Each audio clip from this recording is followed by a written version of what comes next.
In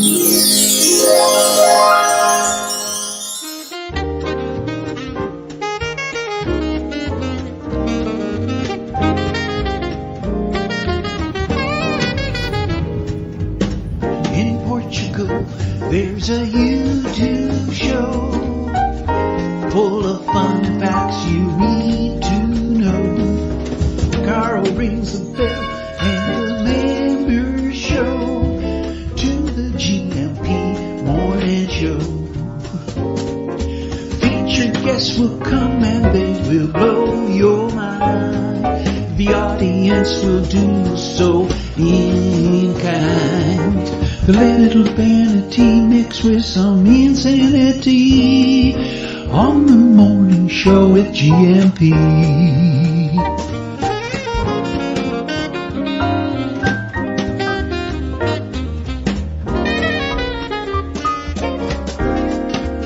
Hey, Gumpers.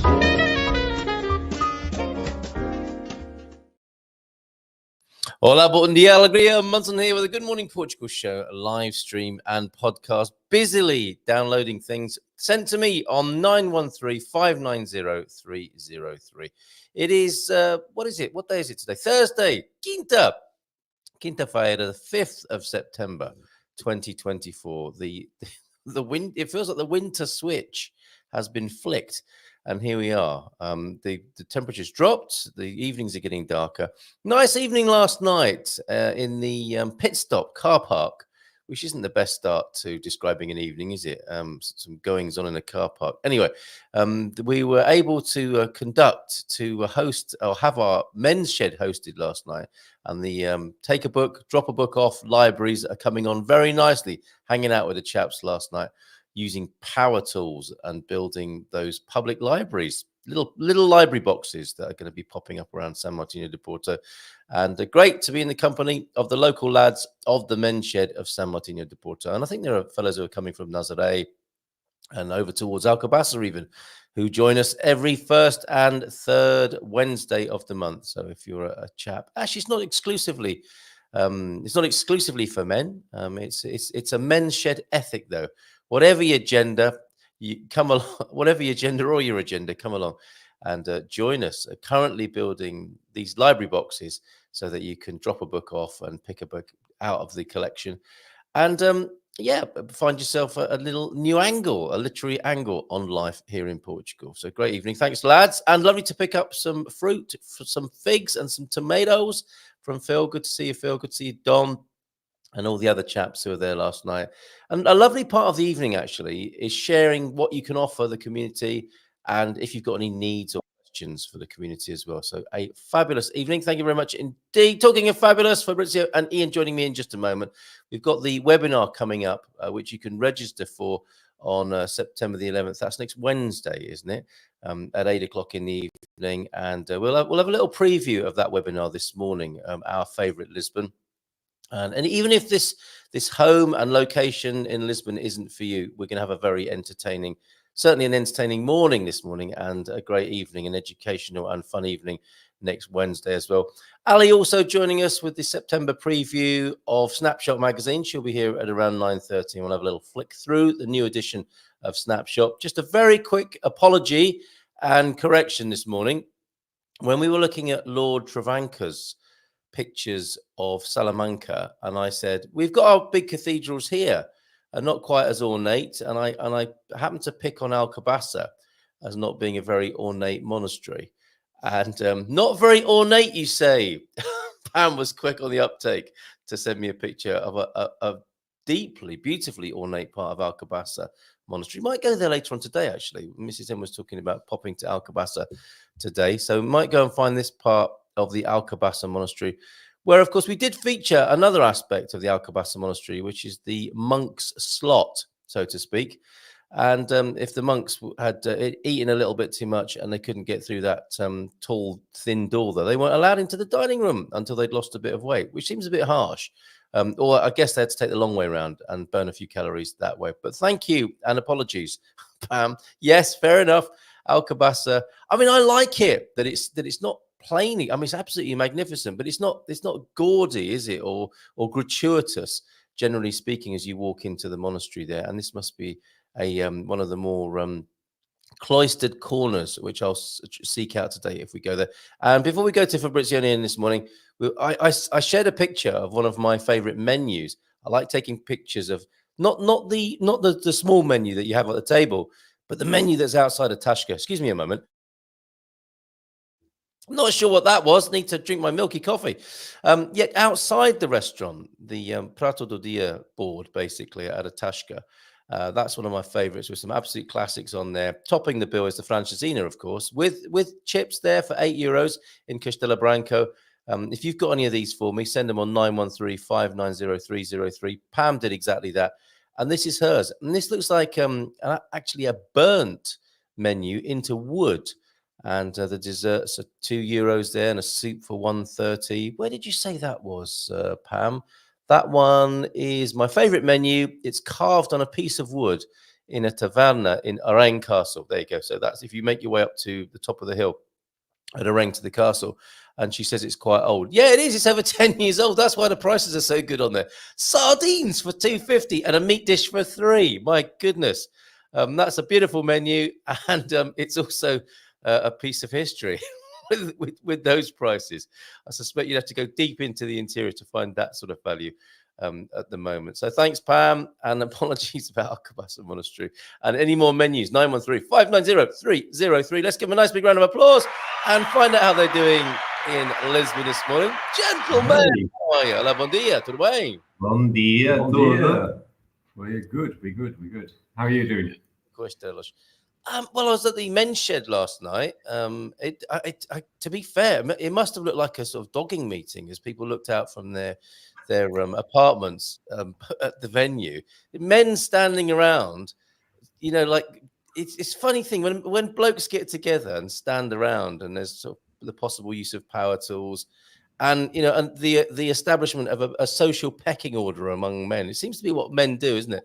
But it came together, and some of these lovely library boxes were being made last night. So we're very grateful to the pit stop here, and I think those will be ready and available to plant around the neighbourhood, where you can put a book in, take a book out. That's our current project, and they should be ready, I think, within the next few weeks. Oh, that's wonderful. They have them in a lot of kiosks here.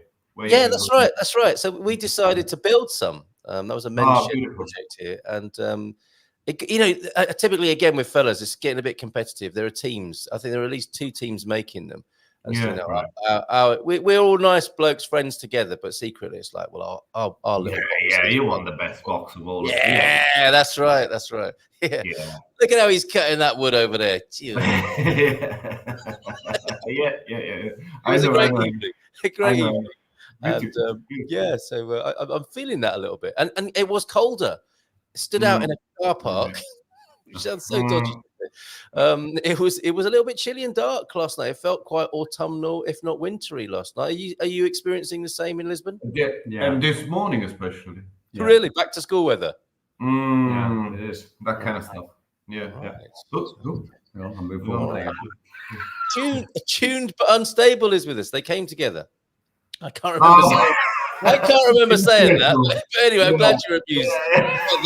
No competition there. Right.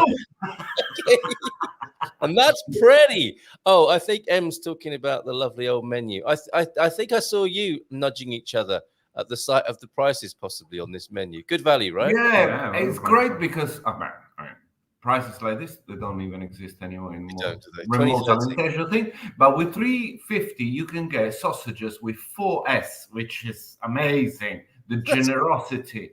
That is. And did you know that Saudade auto corrects to sausage? Have we had that conversation? No.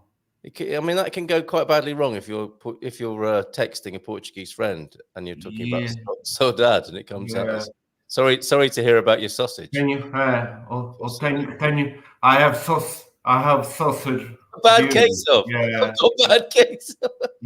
Yes, anyway. A bad sausage, yeah. We all been there. Behave yourself, tuned but unstable. You've only been here 2 minutes. Let's say a few good mornings before we talk about the webinar. Looking forward to this next Wednesday. James is in. Bom dia, Campus. Feliz quinta, todos tudo bem. And the coach will come back to your God Squad tip of the day, coach. And it's about consistency, I believe. That's been the theme of the week. A little bit and often, always a good approach in life. Antonio F joining us. Bom dia, todos. And we've got Deagle as well with a quick weather report from Belfast. Bon dia, Carl and Gumpers. Dry and sunny over there for Deagle and the McKillen family. Only to get better till next Wednesday. Low 20s. Very good. San Martino summer, as you said there. And a cool bon dia from M as well. Thanks for being here, M. Good to see you. Right. Next Wednesday, then, we have this webinar coming up. Our favorite Lisbon. And I realize now I've used the American spelling.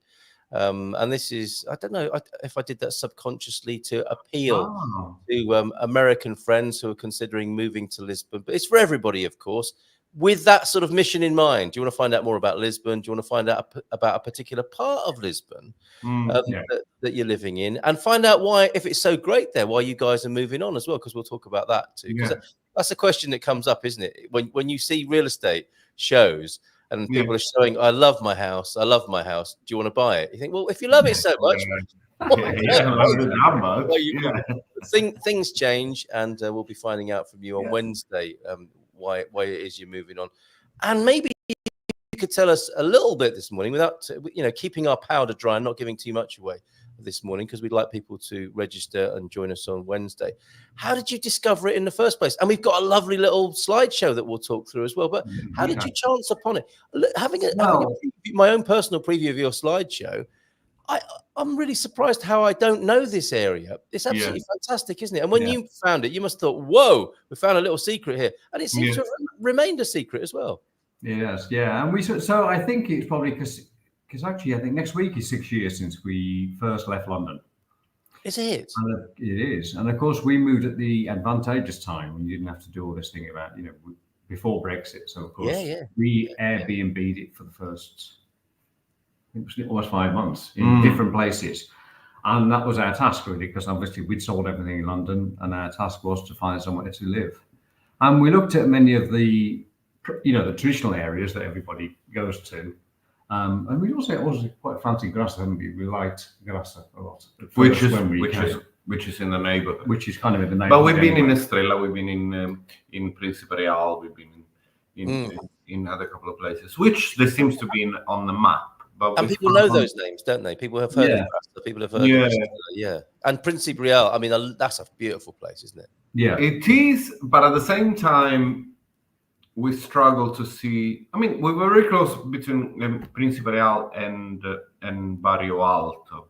Not that I'd recommend anyone to live there unless you're such a party animal. But nevertheless, we were close enough to experience Barrio Alto during the day. And Barrio Alto during the day is a very traditional neighborhood that was very sweet. But then after a certain time, all of those areas became quite impersonal. And nothing against tourists. I am a tourist most of the time, most of the year, and I hope it's going to increase the time that I'm a tourist somewhere else. But it felt very impersonal. So I think this. Yeah, we looked around, and I mean, there was no specific reason except the fact that we liked this flat, and we hadn't realised how close it was. Because I suppose after living here for a while as well, we also realised how small this is. I mean, even from where we are now, realistically, in 35 minutes, you can be in Baisha. Yes. So, walking. Yeah. 10 minutes on the metro. So, you know what I mean? You are realistically. Yeah.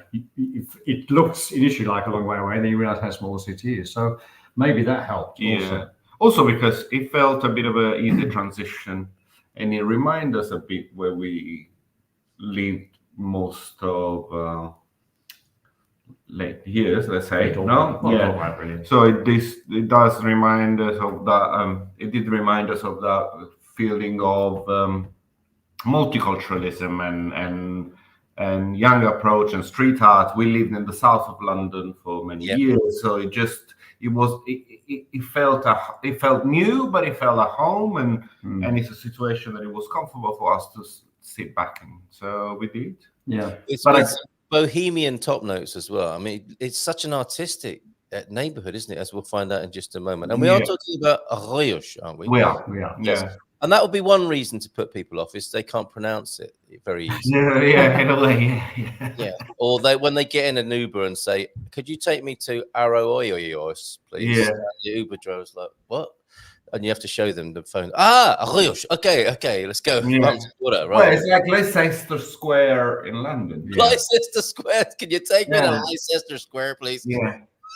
What, mate? Oh, okay. Yeah. Right. Okay. No, I ain't going north of the river this time of night.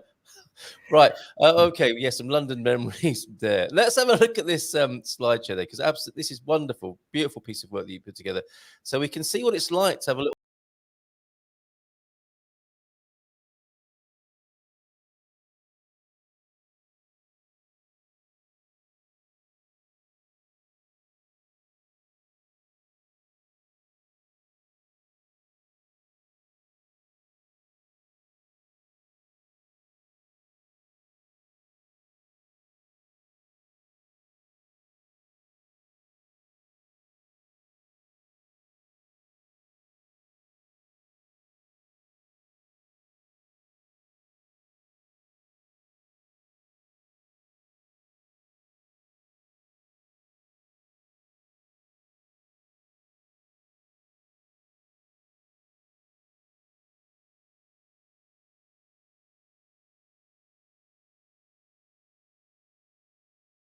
Now I need to pause there. These are the owners of Metze, are they? No, the guy above is the owner of a place called Visionaries, which is a wine, is an independent winemaker's wine bar. Very good. They do play vinyls too, and we're old, so we go there. And do they let you? Do they let you slap on a 12? I mean, no, probably. No, they should do DJ your own half an hour thing, but then you don't even know what people come out with. You really don't, do you? Okay, so no, it's probably best that they do that. It's a double-edged sword. And the guy with the apron is the owner of Taberna Papagayos, which is just around the corner, which I think is one of our favorite altogether. We would like to mention also Metze, which is a restaurant around here. Still around the market, and Metze is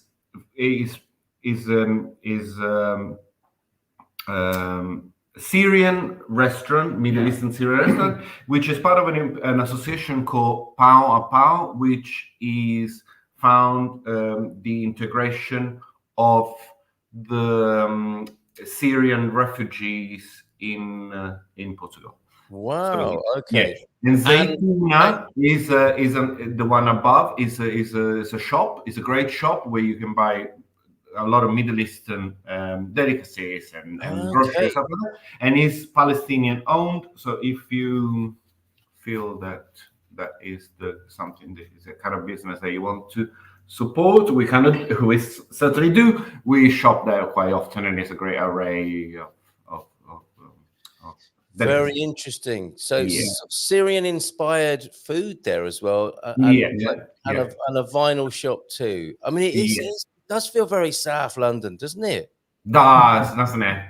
Yeah, That's very nice, very nice. I rewound there to Metze there, and the chaps who you photographed seem very friendly. Is that the kind of tone of the neighbourhood? Nice, easygoing, friendly people, as you might expect. Yeah. Another thing is the fact that and there's English is always spoken in there. Right. I guess that's the places, because it's one thing of the Portuguese, which they all do seems to speak English in a way or another, but Portuguese is the language that is spoken away. So everybody will greet you, but it's a good chance to live somewhere and learn a language and learn to be within the palimpsest of the city, I would say. But, and we're lucky, aren't we? I mean, if you speak English, that tends to be in a multicultural area, the sort of common language among people, doesn't it? Yeah, exactly. So there you go. Onward then with this fabulous slideshow.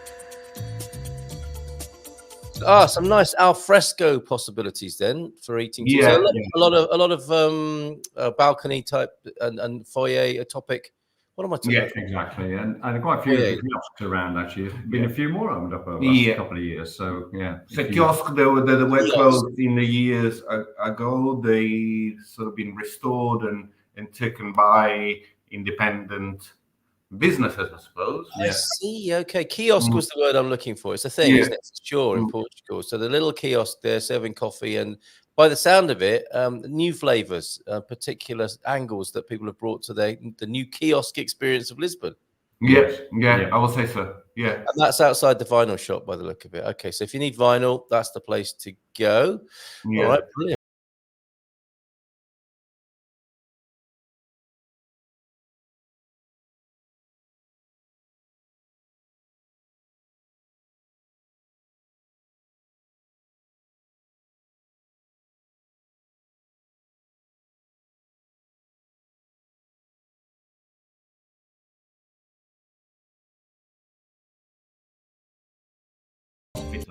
Oh, I see. Okay. And a big mural outside there.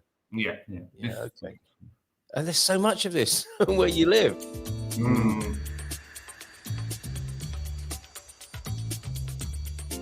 Free range chickens.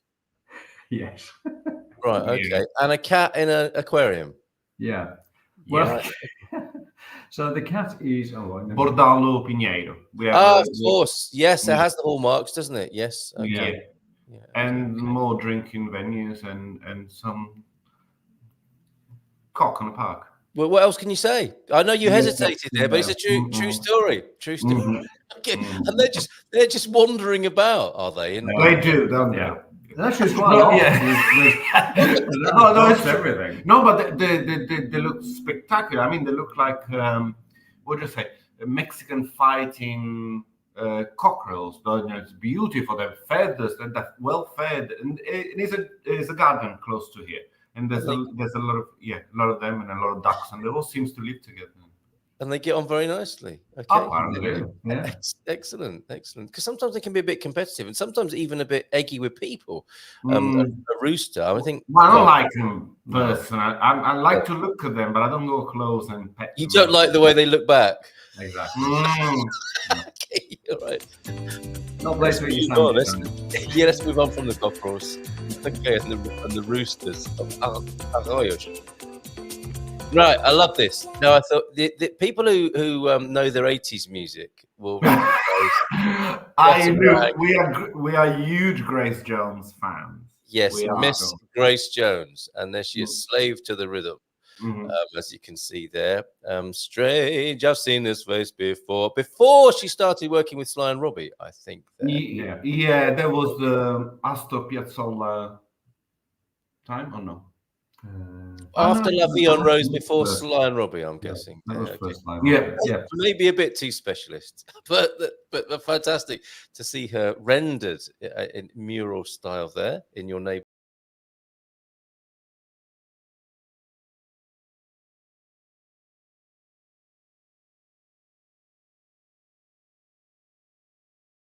Isn't it the one on the right where the calçadas meet the graffiti in a little bit of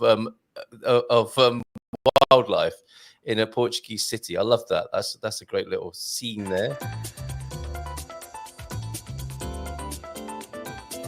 And who is that lady? Famous or significant on the left there? Yeah, he's a very famous artist. Right. Okay. Which I would like to quote, but I do not remember. And there's also another Madonna. There's a Madonna down here. Is there? I forgot to include it in this. And he's a very famous artist and a great muralist, and it's just incredible. Okay, all right. And was one of the establishments you mentioned the Papagayo? Is that what you said? Okay, the parrot bar. Yeah, I mean, we've got translations here. Thank you, Antonio F. this morning. Parrot, and even in Russian. I don't know what my Russian pronunciation is like. I just do a sort of stereotypical bon guy there. But thank you very much for your translation. That's good. And James Delighted by Cocks on a Lawn. It's not exactly Elf on a Shelf, is it? Cocks on a Lawn. But anyway, thank you for that. Let's keep going with the slideshow.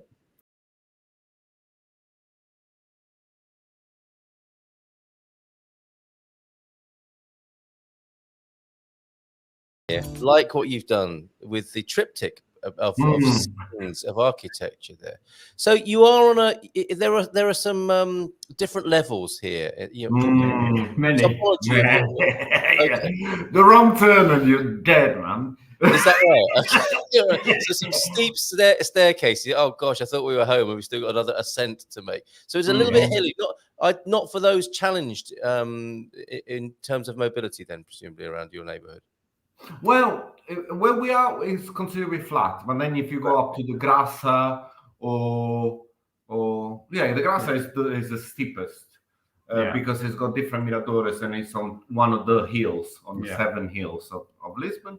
Yes. I would suggest take it easy like we do. Yes. Or work out a clever journey like we do. Or an Uber. Or an Uber. And forget the stilettos. No. We take them in a bag and we put only in a Vader. Well, just change in the toilet. Yes, definitely. Yeah. Life hacks. Follow you on Instagram for more.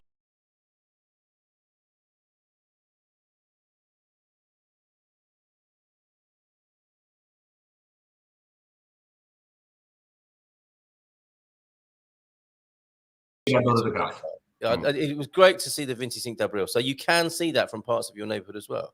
Yeah, from our window we can see Jesus. Not really?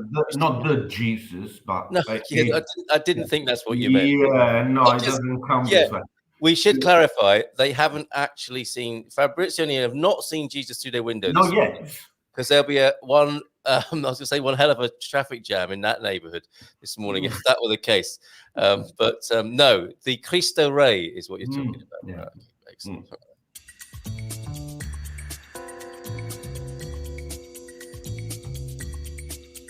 Lovely view there. Oh.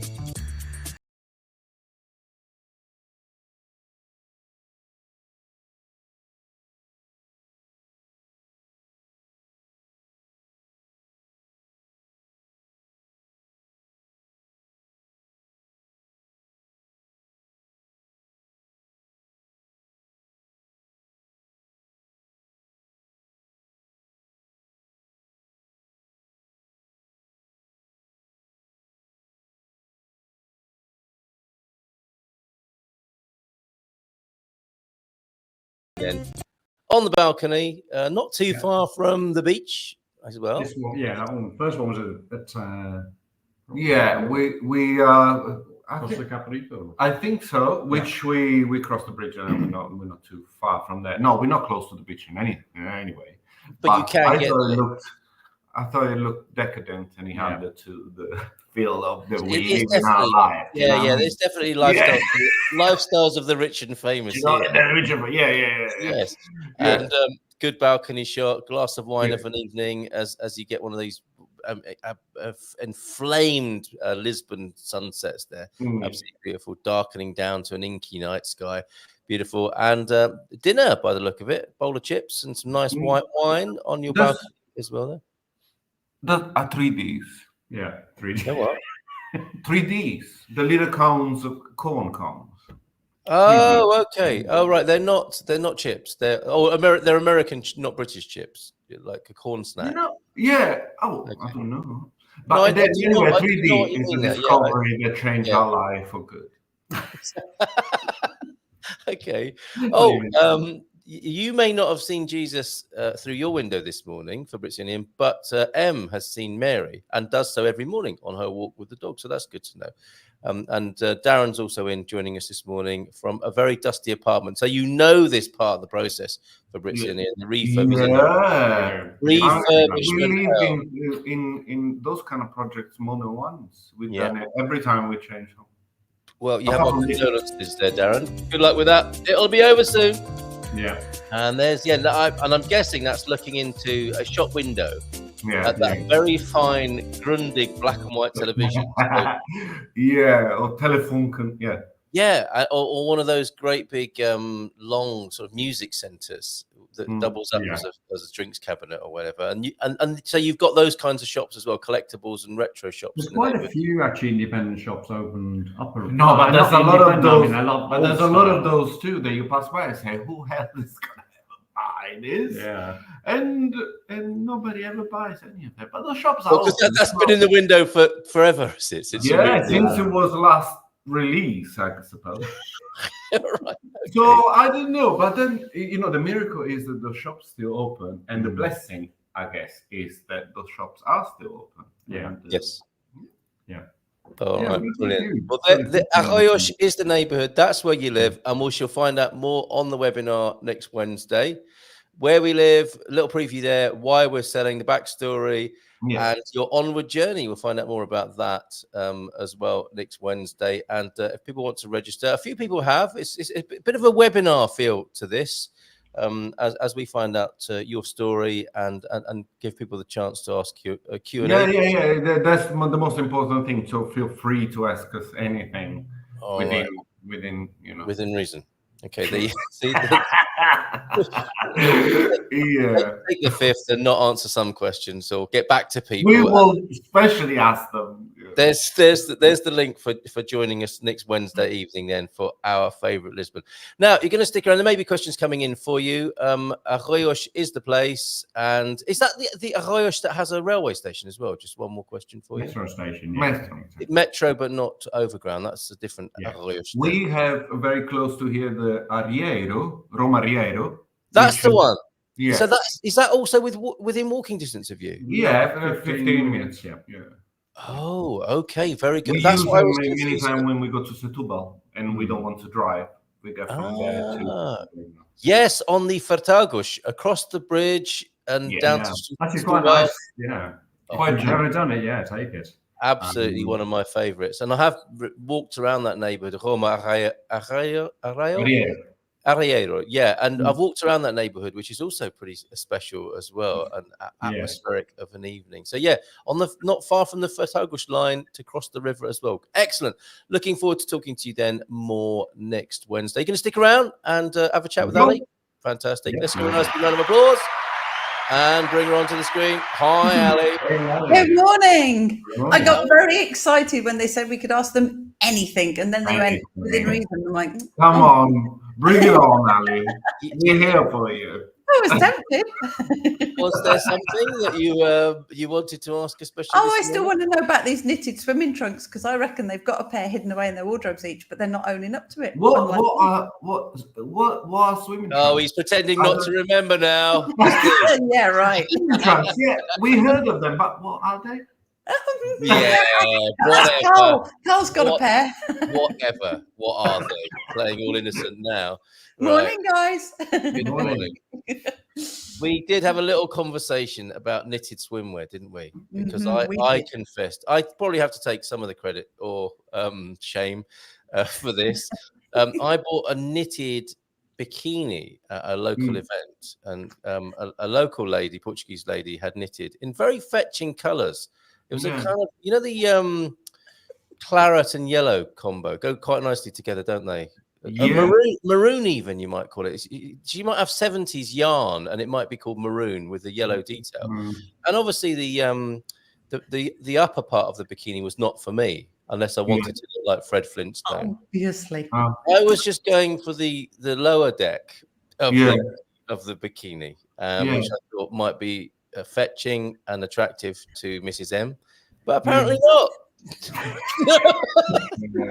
Sometimes you put the effort into things, and all the effort, exactly. Yeah, all that effort, and then the look on her face as I, and I did the whole, male model thing, 1 foot on the edge of the bed, hands on hips. You can imagine in your mind's eye that. Yeah. Yes. And if I'd had a pipe, I would have had a little puff on the pipe as well, just to excite her even. Baby oil and everything to glisten. Push her over the edge. Yes, but she's having none of it. She's having none of it. Okay, so it's Ali, too early in the morning for this, guys, isn't it? Ian's having a coughing fit. I'm just glad I've had my breakfast already. All right, sorry everybody. You did ask. I did. I felt some responsibility to address that. Okay. All right. So, no, we're not finished yet. Ponte Compass, talking knitting got me back to screen. I'm not sure what that means. What drove you out? Yes. What's happening, Jackie? All right, a knitter. You like a bit of stitch and bitch, maybe. I don't know. Let us know what that actually means there. So, Ali, what's going on in the Algarve? We were talking this morning about how blooming cold it is here. The winter switch has been flicked. Same for you? No, not too bad. No, we a couple of days ago it got a bit colder. I had to find a little blanket. I'm still lying on top of the bed, but no, it's still quite warm here. But of course, we're on the Western Algarve, remember, so I get a completely different climate. We're always about 5 degrees cooler than the Algarve anyway, so you can't really ask me what the Algarve weather's like from here, because I know I make that mistake because I had another. I had colder at night. Yeah, I've actually put a proper coat on to walk the dog the last couple of mornings at 6:30. And that's when you know you're acclimatized, isn't it? Because imagine when you first got here, you're wandering about shorts. All times of year. Not knitted though. No, of course not. But that wears off, doesn't it? The body, we do become acclimatized to wherever we go, it would seem. And I'm not that guy. I'm not that English guy anymore, wandering around in his topless in his cargo pants and flip flops in the middle of winter.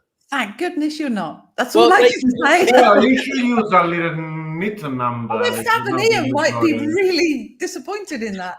All right, you say that, but look, Jackie's come to my rescue. She's going to knit your shorts. I'm going to knit your shorts. I was potting around a boatyard, heard knitted shorts, and ran back to the screen. You see, some people like that kind of thing. I got to go. Right. This is how you get your viewing figures up, Carl. Next month, we want you wearing them, okay? I can't wait for the fitting, quite frankly. By the way, you now need to model the existing knitted shorts. I've got a photo somewhere. Don't worry, Jackie. Bring it on. I think it's more of a watershed thing, though. What, midnight? Post watershed. Yes, not really suitable for morning viewing. Not that we're regulated by any official channels, but one should impose one's own limits of decency and morality, maybe. Okay, Jackie, if you don't mind, we're going to move on from my knitted shorts. Go back to the Algarve. And yes, this constant explanation you have to do. I'm not that part of the Algarve Valley, right? Because I do that as well. Brian was saying to me, because this week is our Portuguese treat of the week is the Francesina.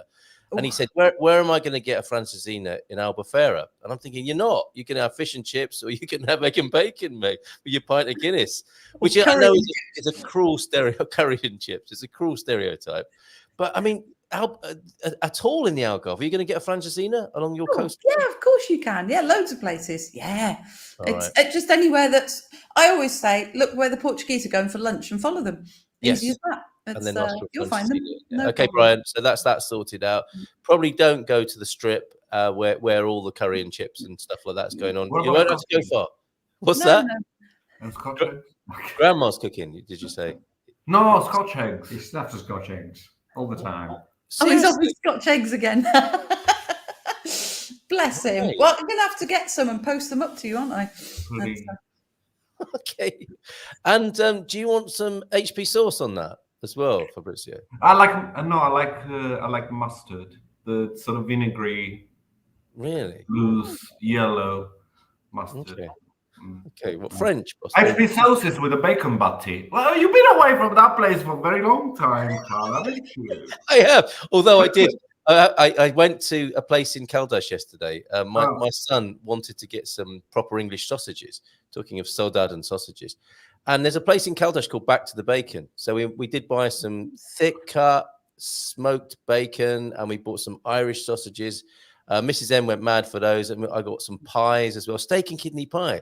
So yes, I have been away for a while, but it doesn't go. It doesn't go, does it? Occasionally, you see something in there. Yeah, sometimes you get the memories of those fine flashbacks, fine dining, mornings on the Roman road with gourmet life, gourmet life in the UK. And actually, Back to the Bacon, buy 2 get 1 free as well at the moment. Bargain. Yeah. And before we finish with Back to the Bacon, there's a new lactose-free section in Back to the Bacon, and I was pointing to it, and this lady was telling me, saying lactose with some of these products here, and then there was this massive Parmigiano Reggiano, Fabrizio, in there. And I said, that's not say lactose, is it? And she said, no, muito lactose, muito lactose. But you can get a lovely big shrink wrapped, sounding like my knitted shorts again, isn't it? A shrink wrapped Parmigiano Reggiano in Caldo should you ever want it. Amazing. That's what I come back with in my suitcase every time I go to Italy. I'm such an emigrant. I've heard you like to shave your pecorino. Yeah. Oh yeah. Silence. Yeah. Very finely. Right, Ali, Algarve. There's no answer to that, is there? Just sat here wondering, what am I doing here? No, it will all make sense. Well, it might do at some point. I do hope not. The amazing Italian lady on Twitter, she was there. I seem to get a lot of her these days. The one who shouts, who looks a bit like Gloria from Modern Family. Have you come across her, Fabrizio? No. Oh, she's outrageous. And she's like, carbonara, should it have cream in it? No! And she's going on like this, and she said, no parmigiano, no cheddar cheese, and no mushrooms, only the pecorino. I'll send you the video. Okay. It wasn't me, was it? Don't like him. No, it's not you. Oh, all right. Okay, cool. It's definitely not you. All right. Let's go to the snapshot preview and see. And now we've got that out of our system. Okay. Sean Connery. No, I know, he's amazing, isn't he? A good-looking man. Yeah, he's quite fellow, isn't he? He Did he say it? Snapshot. This is welcome to your new edition of Snapshot, Ali. He's there every year. He's one of the main archetypal characters that dresses up for silver. We're quite happy to see the population of silver fox increased in Algarve. Yes. He is a handsome fella. Doesn't like being photographed. Dave always manages to just catch one amazing shot of this man before he turns away. But he doesn't like being photographed. It typifies a medieval festival, doesn't he? He's just incredible. He does. I mean, he's got film star looks, and he's actually an extra at a medieval festival. He doesn't like being photographed. It must be hell for him. Yes, I know. Right. He's a wonderful man, though. He's really nice to talk to. He's very gentle, very nice man. He looks lovely. He does look lovely, and he probably has to go to a chiropractor after the event, after turning away from the camera so much. And more fabulous people here. Yeah, amazing. Dave's captured these folks fantastically as ever, and I loving the fabrics. Can you buy these outfits there as well, Ali? You can borrow costumes. You can pay to dress up for the evening. I think they charge about €20 for a costume for the evening. So you do get some local, or mainly tourists, I think, that will actually go and wear an outfit for the evening. Cool. But they've got like a costume wardrobe section that you can go and hire. I've never actually seen what I call the proper outfits for sale. You can buy a lot of the accessories and the jewelry on some of the stalls, but I've never seen a full outfit for sale there. I think mainly now there's a cast of characters that travel around Portugal, so you'll see them at Algarve and you'll see them at all around. And they obviously have their own wardrobe that they bring. But I'm always amazed every year. They're always slightly different because I think they portray a different part of the history of the area each year. So they have different outfits that then fit with the story. Because one year they were very much about the slave trade and, the rich and the poor. And some years it's far more about the kind of kings and the kind of royalty. So it depends on the theme that they take for the year as to the costumes. But what was it this year? To be honest, I didn't go this year. Dave, you can see the thing. Dave had a really bad toe, so he only actually made. I know. Is he okay? He's a lot better now, but he really struggled. So he only did all these shots. I think he got about 20 shots that we shared in total. Were literally just from a couple of hours on one of the early evenings there. Okay. So, all right. Is he improving now? The pair of you, what are you like? I know. We keep joking about getting older. PDE, as they say in Portuguese. I'm not translating it, but it's it's getting older. That's a rough translation. and the face tattoos that presumably are medieval touch here. So it's nothing new, is it? Let's face it. I just think it's beautiful. It's such a spectacle, and I think it's the detail, the actual attention to detail that these costumes and the actors actually have. Like you say, all of the makeup. Yeah. and the expressions, they actually portray roles. So they're not just parading up and down the street, they're actually playing a character and a role. And they stay in that, don't they? I've noticed. Yeah, and you really feel it. Yeah, it's amazing. I mean, some years they have slaves and they literally have them flogging them in the street, and they're like pulling, carts. Well, not for real, but it does look real from a distance. You would look. Some people in this community want to put their names forward for that, I think. But yeah, I just love it. I love the whole history and the fact that they replicate it very sensitively. It's really nicely done. Yeah, it's excellent, really good. And when they stay in role, it's great. We see this at Obidos, and you think, "Oh, can I have a selfie with you?" And it's like selfie, what's that? And they stay in role, and it's just really brilliant, really excellent. Yeah, I think we have come to a close now, haven't we, with medieval season around Portugal, which is a thing for sure, isn't it? I think the last one was in the east of the Algarve a couple of weeks ago. So yeah, right. But I trust these wonderful people have had a great season and enjoyed themselves. And of course, there are the professionals, aren't there? And I think they enroll and enlist a few locals as well, don't they, to complement? Yeah, it's a complement of both, yeah, for sure. And the nice thing, I think they've got so used to Dave, they actually recognise him and come bounding up to him now. And a lot of them will actually pose for him, which is great. So it's because they get so many people taking their photos every year. It must be quite something. You see, I told you, look, the mere mention of flogging, and Bob's like, what event are you talking about? I just got here. Please. I'll tell you later, Bob. I'll make sure you get the memo on that next year. And I miss English sausages, says Darren. You need not miss them. Drive down to Caldash and you can come back to the bacon with me. They're doing gammons, all sorts of things in there as well. Okay, Darren, I feel at this moment it's like we should have a helpline. If you've been affected by any of the issues discussed on the show this morning, including missing sausages, you can call this number and speak to somebody about it. Absolutely. You could take the calls, Carl. I don't think I would be serious enough, possibly, if someone's going through a real sausage crisis, for example. It might not help. It might just inflame the situation. So there's a whole other show to be run there, isn't there? Call Carl. The unhelpful. We'll help you. We'll help load it. Don't worry. It's like the unhelp line, like the unhelpful helpline, where you ring up and just end up being more frustrated than when you first picked up the phone. Right, we're in the studio. Who is your featured artist here?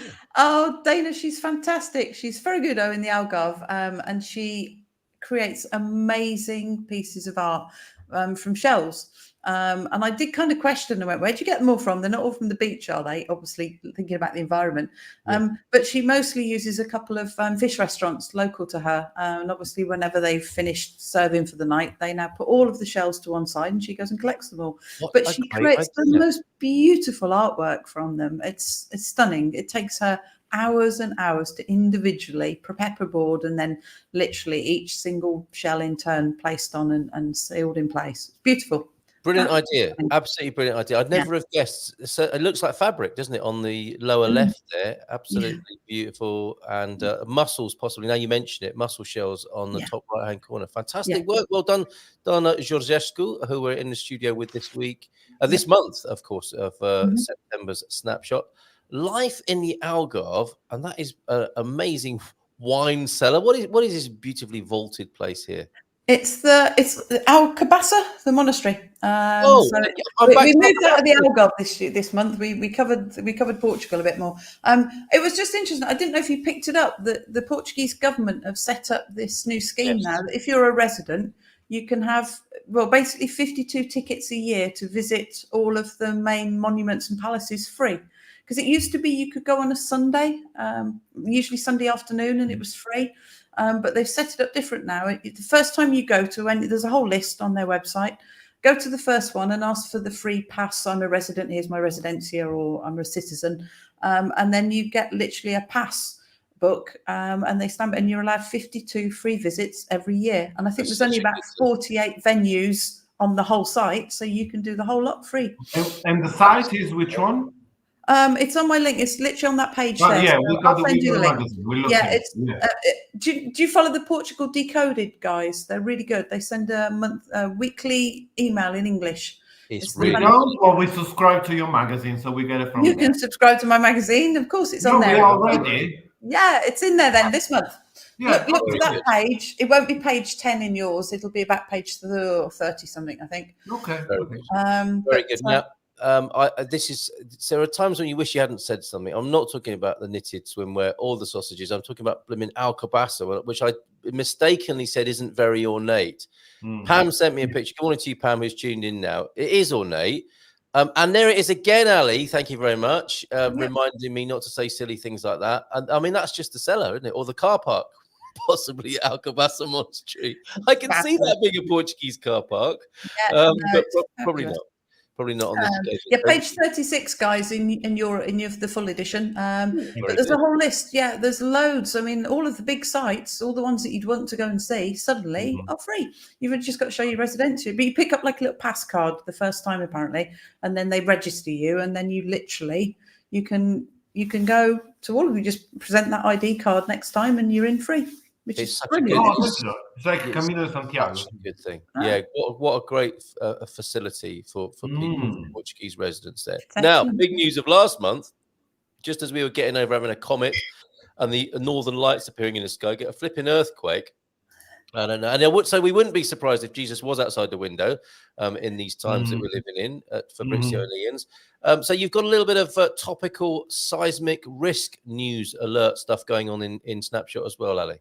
Yeah, well, again, it's the Portugal Decoded guys. They send out a really good email every week, and you're allowed to share their content. And they put together really good sort of graphic illustrations of what's happening. But I have to say, we've been out here 13 years. We've holidayed over 20 years here now. I can remember several smaller earthquakes where I actually felt a bit of a shudder. Just a little bit early in the day, sleep through the lot, of course. But this one, I've never actually heard an earthquake before. And it was just after 5 o'clock in the morning. Zara literally not only woke up, but walked to the end of the bed and walked to the door of the bedroom, which is her shout if she needs to go out. And I'm thinking, she never normally goes out this early. And then literally suddenly, it was like a giant juggernaut was driving down the road in front of the house. So not only did you feel it, it literally, the loudest juggernaut you can imagine for a good 10 to 12 seconds. Knocking the microphone off. We've lost your sound as well now. Blooming earthquake. We can't hear you, Ali. You need to switch. I think you might have knocked the off switch on your microphone there. Hang on. There you go. You're back now. You're back. We're back now. Good. That was a very good demonstration. It was a good demonstration of an earthquake. That's how it feels like. Everything goes weird. Really, really loud juggernaut kind of going past the end of the house. And I'm like, not this time. We live in a very small little cul-de-sac. It's, you're not going to get that. So it's the first time I've actually heard an earthquake. And it was, I didn't realize what it was until I met a friend for coffee early in the morning. And she said, "Oh, did you know we had an earthquake at 5, whatever it was?" And I went, "Oh, that's what the juggernaut was." I didn't put the two things together that early in the morning. But apparently it's one of the biggest we've had in recent history. But no injuries and no damage, which is amazing, isn't it? I mean, and in some of the conversations we have, it's better to have them occasionally rather than nothing for ages, because that's a worrying sign. So it's good to have Mother Nature just flexing and rumbling a little bit on a. There was one last night, no? Another one last night. Yeah, 3.2 by Sesimbra. No. Really? Oh, okay. Yeah. All right. So that's where to find out about it. I'm sure there's a link to IPMA in there. I've been allowed me go there. Yeah, well, thanks for that. Carl, did you know as well, if you've got not an iPhone, just a normal Android, there's a setting on your Android phone that you can set up in settings. It's something like emergencies, and you can actually trigger a button on your phone that will then alert you when there's an earthquake. Yeah. And it's worth having, isn't it? I didn't know about that. I didn't know. It tells you it's coming, because I mean, if there's an earthquake, you probably know about it, don't you? This is an advanced warning system. No, it's a system that will literally record if there is an earthquake. But I just thought it was because like you say, I didn't know there was one last night. So it is. I think last night's was too small to really. I think people felt it. There's a few people around Setúbal, Peninsula, and Lisbon felt it a little bit, but it was much smaller than the other one, obviously. But crazy times. Yeah. But it's fine. It's fine. Just get the app and set your Android. Run for the hills, yeah. Yeah, and you'll be fine. Okay. Look. So, what's happening here? Is this a little bit of a treat happening? I like. Look at that monkey face on her. Wonder what she's looking at her dad for. I wonder. Yes. He hasn't saved it's her very ice much, cream has he? season. She's Right. a monkey. You can have this little bit. Dad's eating most of it there, but a bit yeah, absolutely. I wouldn't let her have too much, and she wouldn't allow the chocolate bit at the end either. But she just bless her. It's her first time ever that was having a bit of ice cream, and the little face. Those eyes, yes, absolutely. Yes, chocolate poisonous for dogs, isn't it, in large quantities? So yes, you didn't let her do that. Fantastic. All right, and yes, it's Give a Dog a Home. Look at this little sweetie, Pombino. He was came from a breeder who sold dogs to the gypsies. He's very shy, but he's great with other dogs. He's fine with people and dogs. He's just a real he kind of looks like a little short-legged Podengo, doesn't he? He does. He's got a sort of very special anatomy. This fella here, compact. Yes, he's lovely with big ears. I love his ears, aren't they gorgeous, sticking up like that? Yeah, my Jimmy's is a Podengo, but a skinnier version with longer legs, and they do vary, don't they? The Podengo, but it's a very Portuguese thing, isn't it? So Pombino, the Podengo, Portuguese breed there, and he's looking for a home, and he's friendly, you say. Yeah, very friendly. He's great with other dogs. He shares his space at the moment with about 3 other dogs, so he's absolutely fine with them. Just a really sweet. I think he's 3 years old. He's just lovely. He's just a real sweetie. So we always share one every month. I mean, everywhere you go, the kennels are full, aren't they? And they're desperate to look for homes for dogs. But well, hopefully he will have a rags to riches story and be spoilt by somebody who will give him food like that on the right-hand side of the page. What's happening here? Oh, another great recipe from Ivan. This time it's from, you might know them. They're called Black Sheep Lisboa. And they do a raw wine company as well. Yeah. The wine people. The wine people, yeah. Very good. They're very, very good. But this month's recipe is basically steak.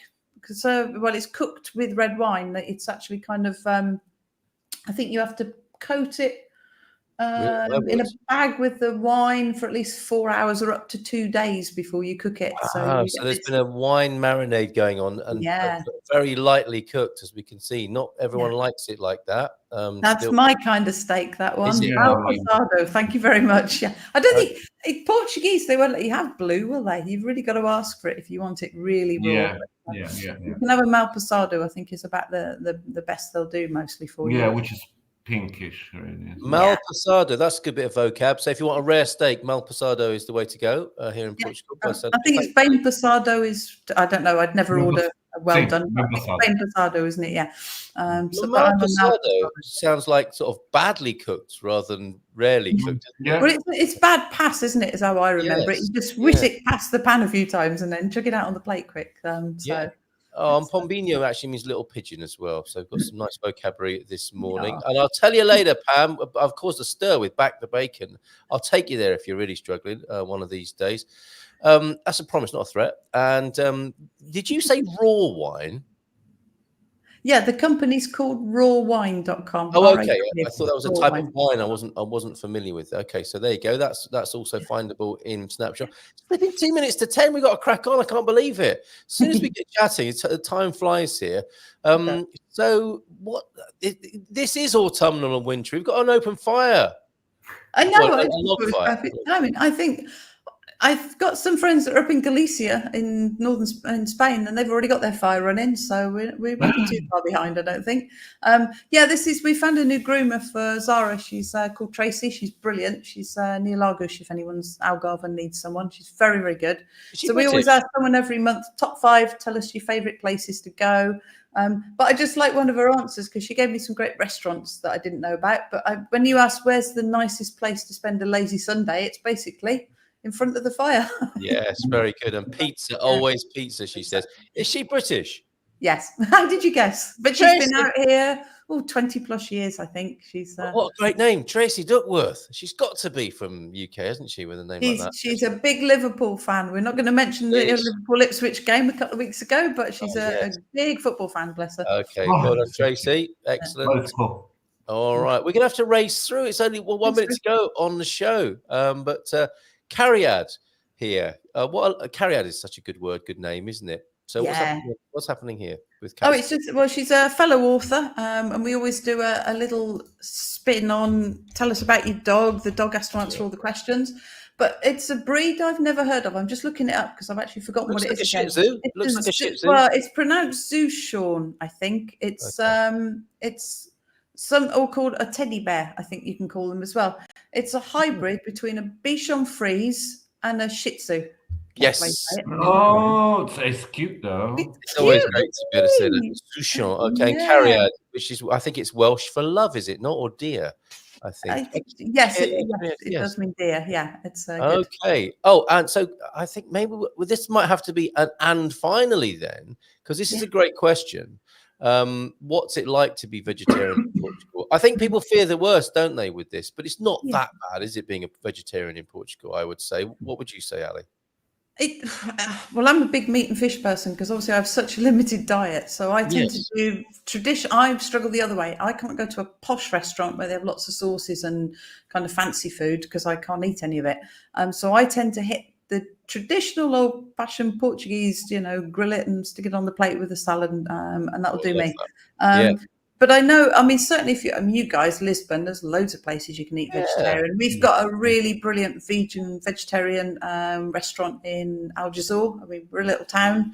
We've got a really fabulous place here. I think most towns now you'll find at least 2 or 3 good establishments, at least one that probably is totally, properly vegetarian, vegan, not a mixture with, we've got a couple of vegetarian menus, options, but an actual proper vegan place. So it's not brilliant vocab. You've done a great job here with questions such as, can this be made without meat? Isto pode ser feito sem carne. So this is really helpful for vegetarians and vegans in Snapshot for September. Have a quick flick through, see what else you've got here.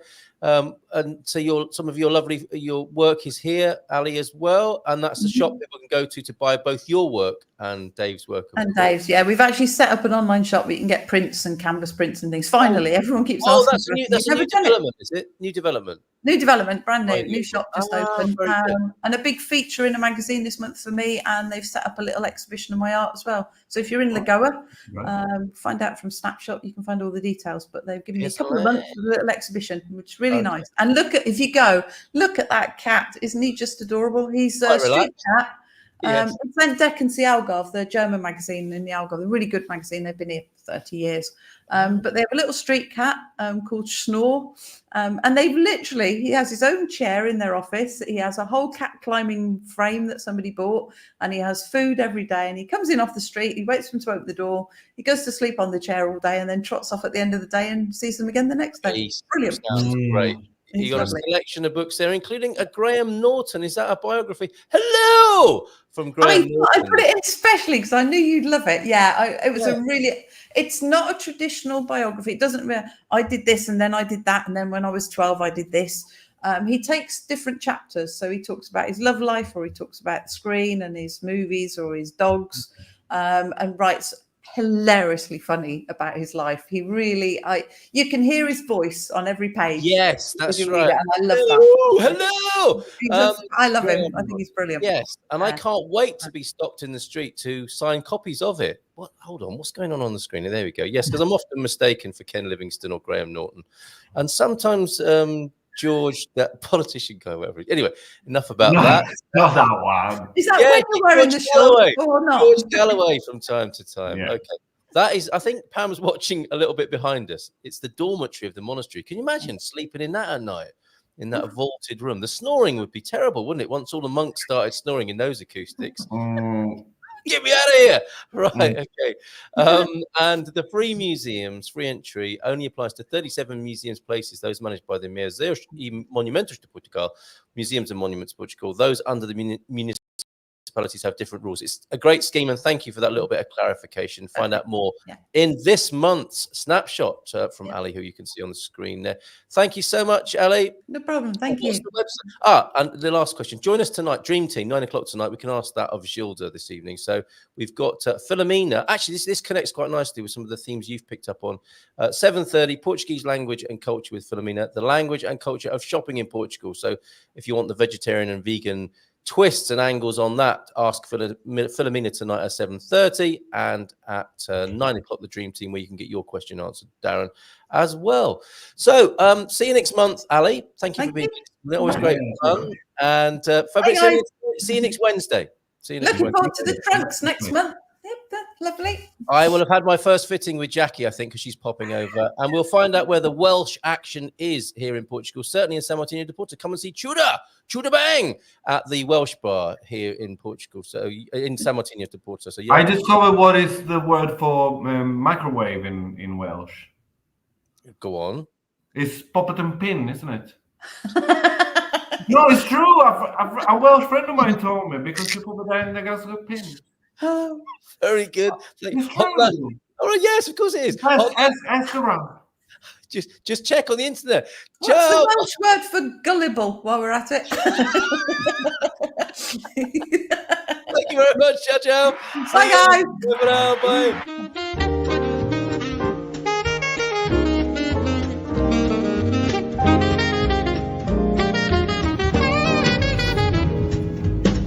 In Portugal, there's a YouTube show full of fun facts you need to know. Carl rings the bell and the members show to the GMP morning show. Featured guests will come and they will blow your mind. The audience will do so in kind. A little vanity mixed with some insanity on the morning show with GMP.